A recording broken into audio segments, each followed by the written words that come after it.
今年我第一次主动不回家过年。在外漂泊的人或许知道，一年到头盼的就是回家过年，怕的也是。回家过年意味着今年赚到钱了，至少买得起回家的票了。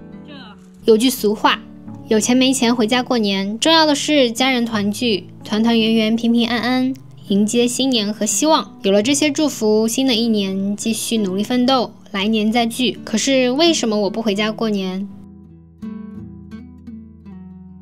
对我来说，过年就是和妈妈爸爸团聚，在贵州也好，在上海也好，都一样。对他们来说，过年要回贵州与家人亲戚团聚。以前亲戚这个群体对我没产生什么消极影响，我回去过年也还好。今年我不回去了。曾经我也喜欢一大家子团聚，热热闹闹的，直到有一天我看到了这些关系中无处不在的裂缝，就再也拼凑不出原来的模样了。很久很久以前，我出生在上海外来人口聚居区的一间出租屋里，很快就过了人生中的第一个年，然后是第10个、第20个，今年是第28个。小时候，妈妈爸爸在上海打工，我也跟着在远离贵州老家的上海生活。有几年，他们奔个一年到头也存不够钱回贵州，我们一家人就在出租屋里过年。年30那天，他们从早上开始筹备，下午2、3点就能吃上年夜饭。年夜饭吃得很快，吃完饭就没事做了，挺无聊的。不知道小时候那么多时间是怎么打发掉的。反正对小时候的我来说，没有大家庭的概念，爸妈在哪哪就是家，回不回贵州无所谓。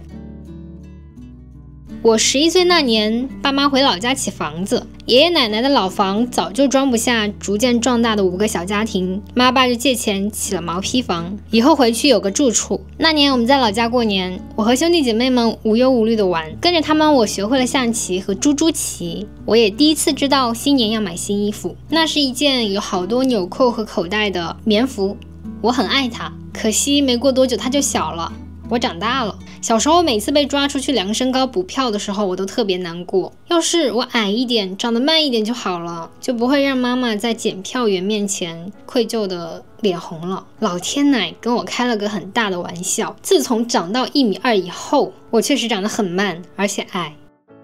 14岁那年，我回老家读书，成了留守儿童。从那以后，妈妈和爸爸每年过年都回家。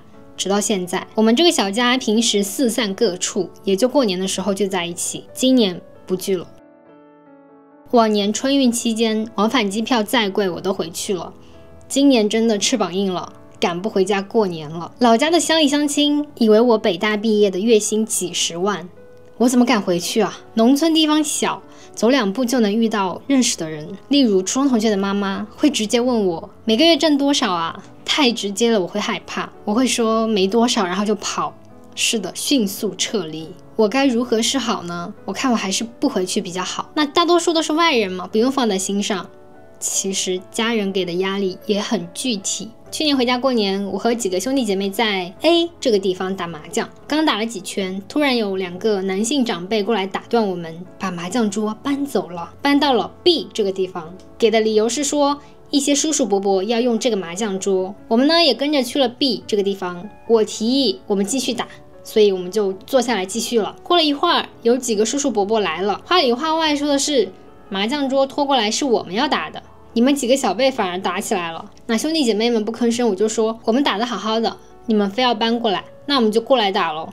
你们想打就去别的地方搬。打麻将的过程中，陆续有人来劝我们，就觉得我们不懂事儿，我带头，当然不予理会，继续打。打麻将是小事儿哈，工作当中、生活中，结婚生娃、离婚复婚这些事情，他们都要插嘴插手。我不回家呢，就少给他们一个靶子。小时候一起玩的兄弟姐妹呢，长大之后结婚生娃，各忙各的，共同话题也越来越少。我也渐渐放弃了曾经的幻想，我一直努力让自己感受兄弟姐妹情的真实和力量，直到有一天我骗不过自己了。结论就是我好像从来没有直接以我个人的身份和任何一个亲戚相处，我一直是妈妈和爸爸的女儿。妈妈和爸爸是我和这群人的唯一连接，我跟他们互不认识也好，减少往来，各自亲近。这样是不是有点冷酷啊？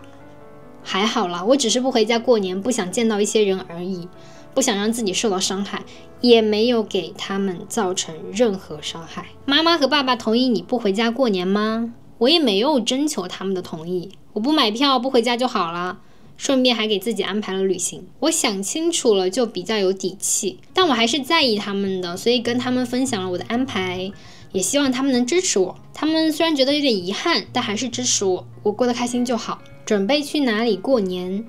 去男朋友家，他们一家有热情的邀请我，我也觉得会是一次轻松愉快的聚餐，所以会第 N 次去男朋友家吃饭，就这么简单，没多想，也想去体验一下他们那边的年味儿。长大以后我变了，年味儿也变了，花了一些时间才察觉、理解并接纳了这些变化，有遗憾，但我肯定我更爱自己，也过得更健康快乐了。祝福自己，祝福你，无论你在哪里过年，都祝你过一个开心年。